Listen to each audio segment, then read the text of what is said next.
हाय बच्चों। वैसे तो मैं टॉपिक छोटा सा लेकर आया हूँ, लेकिन टॉपिक इम्पोर्टेंट है बहुत ज़्यादा। ओस्मोसिस आपको ये एक्सप्लेन करने के बाद मैं आपको मेन टॉपिक एक्सप्लेन करूँगा, ओस्मोटिक प्रेशर। ओस्मोसिस क्या होता है, इसको भी समझने के लिए आपको पता होना चाहिए, इस टर्म के बारे में आपको पता होना चाहिए, कंसंट्रेशन। कंसंट्रेशन कंसंट्रेशन को वैसे रफ लैंग्वेज में बोलते हैं गाढ़ापन। जो चीज़ जितनी गाढ़ी होती है उसकी कंसंट्रेशन उतनी ही ज़्यादा होती है। बट टीचर को बताने के लिए आप ये वर्ड यूज़ मत करना। कंसंट्रेशन का मतलब होता है किसी भी चीज़ का ग्राम में अमाउंट, किसी भी चीज़ का ग्राम में अमाउंट जो प्रेजेंट होगा 1 लीटर सोल्यूशन में।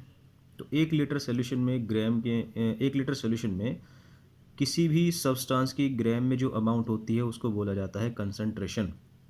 अब 1 लीटर में 1 ग्राम आपने शुगर डाल दी।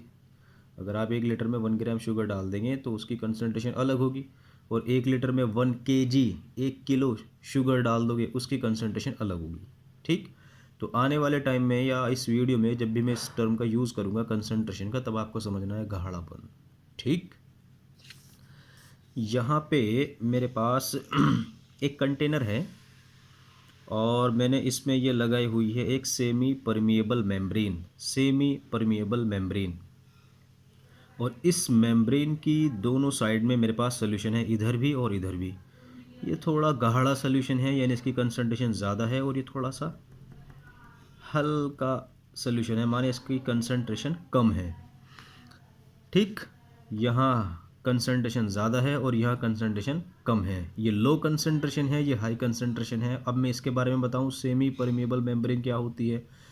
ये एक ऐसी मेम्ब्रेन है जो सिर्फ अलाउ करती है सॉल्वेंट को कि तू पास हो जा मेरे अंदर से।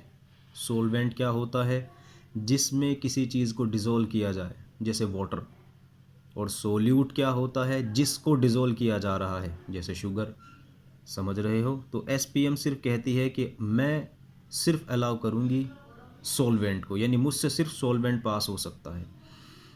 वैसे आप लोग जब मेरी वीडियो देख रहे हो तो आप लोग कॉपी पेन ज़रूर लेकर बैठे, क्योंकि जो वर्ड मैं यूज़ करूँगा किसी चीज़ को डिफ़ाइन करने के लिए, आप लोग मेरी वीडियो को पॉज करने के बाद ज़रूर लिखें। जैसे एसपीएम, इसकी डेफिनेशन देनी है, ऐसी मेम्ब्रेन जो सिर्फ सॉल्वेंट पार्टिकल को अलाउ करती है पास होने के लिए।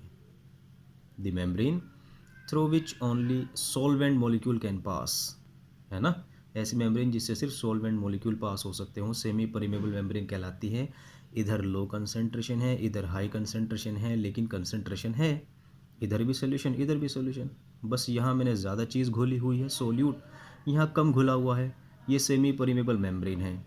आप देखोगे कि सोल्वे इधर लो कंसंट्रेशन से मॉलिक्यूल चलकर हाई कंसंट्रेशन की तरफ एंट्री करेंगे, यानी लो कंसंट्रेशन से हाई कंसंट्रेशन की तरफ मोशन होगा मॉलिक्यूल का। किसके थ्रू, एसपीएम के, क्योंकि ये सिर्फ कहती है कि मुझसे सिर्फ सॉल्वेंट पास हो सकता है। और इधर सॉल्वेंट ज़्यादा है क्योंकि ये पतला है, इधर सॉल्वेंट कम है क्योंकि ये बहुत गाढ़ा है। ठीक। तो आप देखोगे कि लो कंसंट्रेशन से कम गाढ़ेपन से ज़्यादा गाढ़ेपन की तरफ, हाई कंसंट्रेशन की तरफ मोशन होगा मॉलिक्यूल का। लो कंसंट्रेशन से हाई कंसंट्रेशन की साइड एसपीएम के थ्रू मोशन ओस्मोसिस कहलाता है। ओस्मोसिस जब भी आपसे टीचर पूछे तब आपको बताना है the motion of molecules from low concentration to high concentration. Molecule का लो कंसंट्रेशन से हाई कंसंट्रेशन की तरफ जाना एसपीएम के थ्रू ओस्मोसिस कहलाता है। ये जो वर्ड मैंने बोले हैं वीडियो को पॉज करके आप लिख सकते हो। क्लियर हो गया आपको ओस्मोसिस। अब आपको क्या करना है, जब आप देखो कि मॉलिक्यूल यहाँ से यहाँ चलना शुरू हो गए, यहाँ पिस्टन लगा दो एक हल्का सा, और इसको ऐसे ऐसे पुश करो, यानी इसको आप आगे बढ़ाओ। जब आप इसको आगे बढ़ाओगे तो ये जाहिर सी बात है, इधर तो हवा कुछ है ही नहीं, तो इधर से इधर मोशन होगा ताकि ये बाहर निकल जाए, क्योंकि पिस्टन लगाया हुआ है। जब आप इसको आगे बढ़ाओगे तो ये मोशन इधर से इधर होगा। आपको सिर्फ इतना प्रेशर लगाना है इस सोल्यूशन पे जिसकी कंसंट्रेशन ज़्यादा है, इतना प्रेशर लगाना है कि वो जो मॉलिक्यूल लो कंसंट्रेशन से हाई कंसंट्रेशन के साइड में आ रहे थे वो आने से रुक जाए, बस इतना मत लगाना कि यहाँ से यहाँ मोशन हो जाए, बस रुक जाए।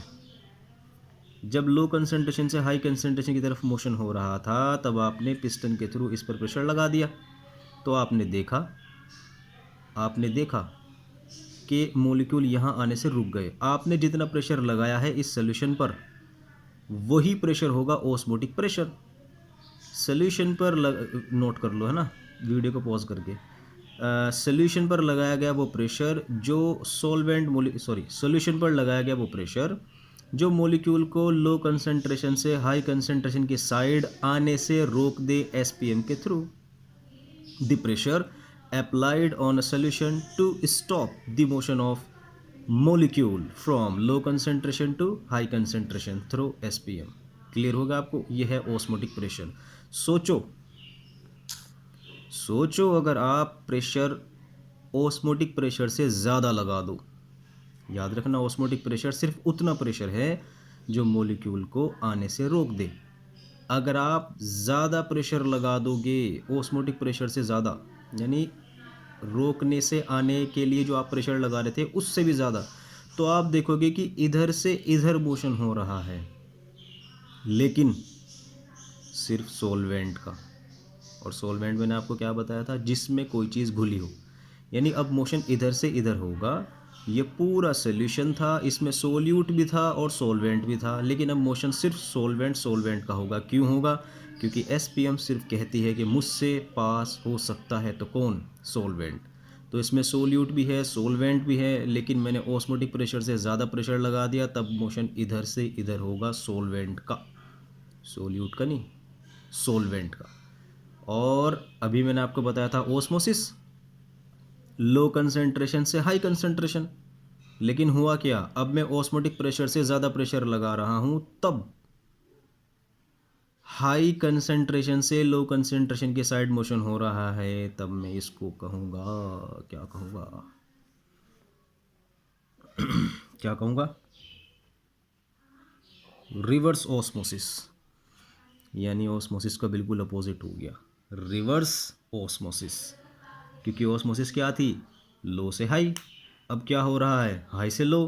तो इसकी शॉर्ट फॉर्म क्या बनती है, आरओ, जो हमारे घरों में लगा हुआ है, रिवर्स ऑस्मोसिस। आरओ की फुल फॉर्म होती है रिवर्स ऑस्मोसिस, जिसका इस्तेमाल वाटर की प्यूरिफिकेशन में किया जाता है। कैसे? सपोज़ ये आपका गंदा पानी है जो आपने बाहर से कनेक्शन के थ्रू मंगाया, जो आपकी टंकी वगैरह में आ रहा है, इसमें इम्प्योरिटी भी है और प्योर वाटर भी है। आपने आरओ का यूज़ किया, आरओ के अंदर से भी परमेबल मेम्ब्रेन होती है, और आरओ अपने अंदर एक ज़बरदस्त तरीके से प्रेशर को बनाता है। तो जब आप बाहर से लाया गया पानी एसपीएम के थ्रू पास करोगे, तो एसपीएम किसको अलाउ करेगी? सिर्फ पानी को अलाउ करेगी। तो यहाँ से यहाँ जब एंट्री होगी तो सिर्फ पानी की होगी, और यहाँ रह जाएगी सिर्फ गंदगी, यानी जो पानी में घुली हुई थी, जो सोल्यूट थी, और आपको यहाँ से मिलेगा प्योर वाटर। माने रिवर्स ऑस्मोसिस का इस्तेमाल वाटर प्यूरिफिकेशन में किया जाता है। तो आपको ऑस्मोसिस और रिवर्स ऑस्मोसिस समझ में आ गया, ऑस्मोटिक प्रेशर भी समझ में आ गया। ठीक, अब एक क्वेश्चन आता है कि रिवर्स ऑस्मोसिस की कंडीशन बताओ कि कब आपको रिवर्स ऑस्मोसिस देखने को मिलेगा। बस इतना याद कर लेना, जब भी सॉल्यूशन के ऊपर ऑस्मोटिक प्रेशर से ज़्यादा प्रेशर लगाया जाएगा तब आपको रिवर्स ऑस्मोसिस नज़र आएगा। क्योंकि ऑस्मोटिक प्रेशर कितना था, जो आने से रोक दे। ठीक, जो आने से मॉलिक्यूल को रोक दे वही था रिवर्स ऑस्मोटिक प्रेशर। और अगर आपने उससे ज़्यादा प्रेशर लगा दिया तो ये हो जाएगा रिवर्स ऑस्मोसिस, जिसका इस्तेमाल वाटर की प्यूरिफिकेशन में किया जाता है। मैंने इसको भी डिफाइन कर दिया, इसको भी डिफाइन कर दिया। ये फॉर्मूला है ऑस्मोटिक प्रेशर का। यह है ऑस्मोटिक प्रेशर, यह है कंसंट्रेशन, यह है गैस कांस्टेंट, और यह है टेम्परेचर। ये और ये अगर मैं फिक्स कर दूं तो ये निकल के आएगा पाई डायरेक्टली प्रोपोर्शनल कंसंट्रेशन। यानी कंसंट्रेशन बढ़ने पर ऑस्मोटिक प्रेशर बढ़ जाता है। अगर आप यहाँ 1 किलो की बजाय 2 किलो चीनी घोल दोगे तो इस पाई की वैल्यू ज़्यादा आएगी। समझ में आ गया? कंसंट्रेशन बढ़ने पर किसकी? सोल्यूट की ऑस्मोटिक प्रेशर बढ़ जाता है। उम्मीद करता हूँ कि आपको समझ में आ गया होगा। वैसे आपको मैंने इससे पहले वीडियो के अंदर बताया था कि कंसंट्रेशन सोल्यूट की अगर बढ़ा दी जाए तो बहुत चीज़ें अफेक्ट हो जाती हैं, उसमें से ऑस्मोटिक प्रेशर भी है। ऑस्मोटिक प्रेशर एक कोलिगेटिव प्रॉपर्टी का एग्जाम्पल है।